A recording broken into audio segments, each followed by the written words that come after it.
Jai Hind, one and all. Today we will start a new chapter of NCERT, that is the third chapter, Current Electricity. Current Electricity NCERT का third chapter है और CBSE physics का second unit है. So let's start. What do you mean by current electricity? Physics का वो branch जो कि इस बारे में स्टडी करेगा जहां पे चार्जेस मोशन में होंगे.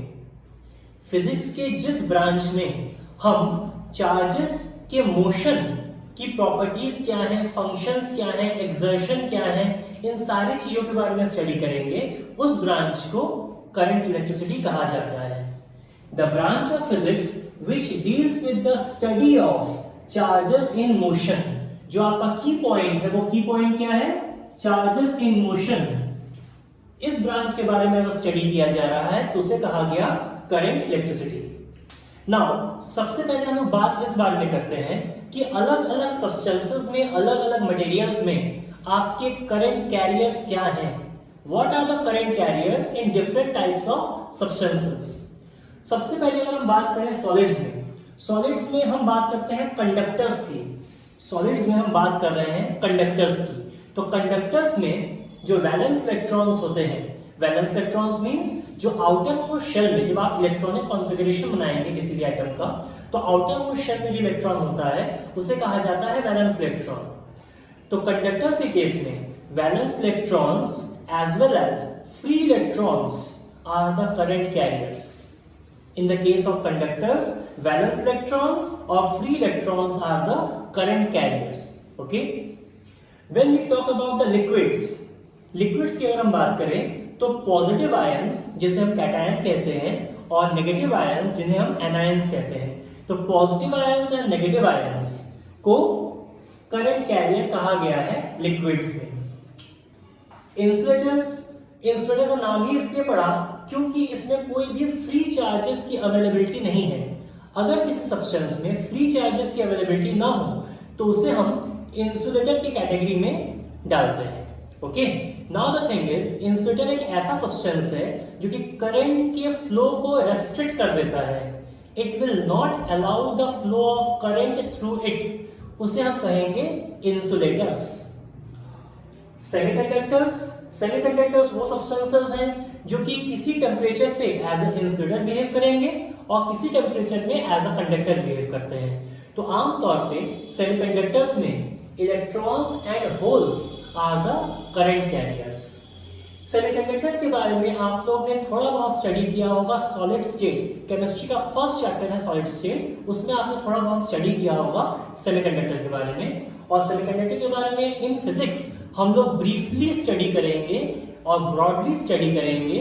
There is a chapter, 9th unit है हमारा, लास्ट यूनिट है, वहां पे सेमीकंडक्टर्स के बारे में हम लोग ब्रॉडली स्टडी करेंगे. फिलहाल के लिए आप बस इतना याद रखिए कि इलेक्ट्रॉन्स और holes are the current carriers in semiconductors. Lastly gases आमतौर पे आपके नॉन कंडक्टर्स होते हैं. But when we apply high voltage at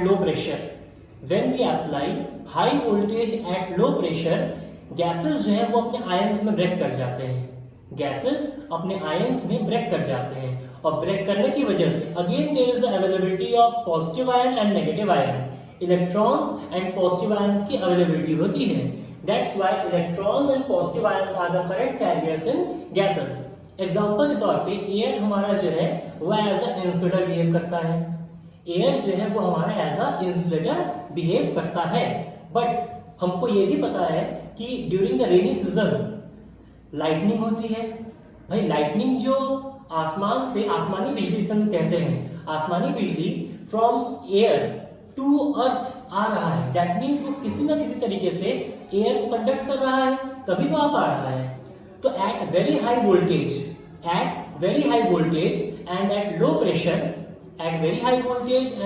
pressure, हमारा जो एयर है वो अपने आयंस में ब्रेक कर गया और ब्रेक करने की वजह से वो गैसेस को कंडक्ट करना शुरू करता है. मींस एयर उस कंडीशन में कंडक्टिंग इन नेचर हो जाता है. Okay, let's take up the next topic in the same segment, that is known as electromotive force. हमारा जो नेक्स्ट टॉपिक है हमारा electromotive force, short form EMF। Electromotive force का शॉर्ट फॉर्म है, ये है EMF। EMF को जो नाम दिया गया है फोर्स, ये बेसिकली कोई फोर्स नहीं होता, EMF is the another name of potential difference। EMF किसी बैटरी की उस कंडीशन में कही जाती है जब हम बैटरी से कोई भी करंट ना ड्रॉ कर रहे हो, नहीं कर रहे हैं। when the circuit is open or when no current is drawn from the battery at that point of time, the maximum potential difference between the terminals of the battery is known as EMF। जब आप battery से कोई भी current draw नहीं कर रहे हैं, उस कंडीशन में बैटरी के टर्मिनल्स के बीच में जो मैक्सिमम पोटेंशियल डिफरेंस होगा उसी को कहा जाएगा EMF of the cell। The maximum potential difference between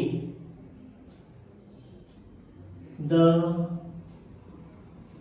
terminals of a cell when no current is drawn from it।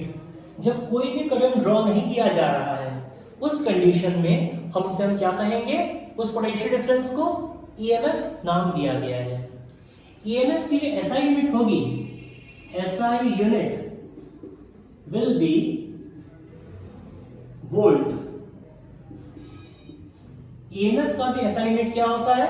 Volt होता है। Okay, now dependence. EMF किन चीजों पे डिपेंड करता है?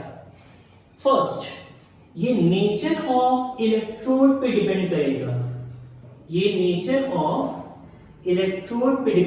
दैट मींस आपने इलेक्ट्रोड कैसा लिया है?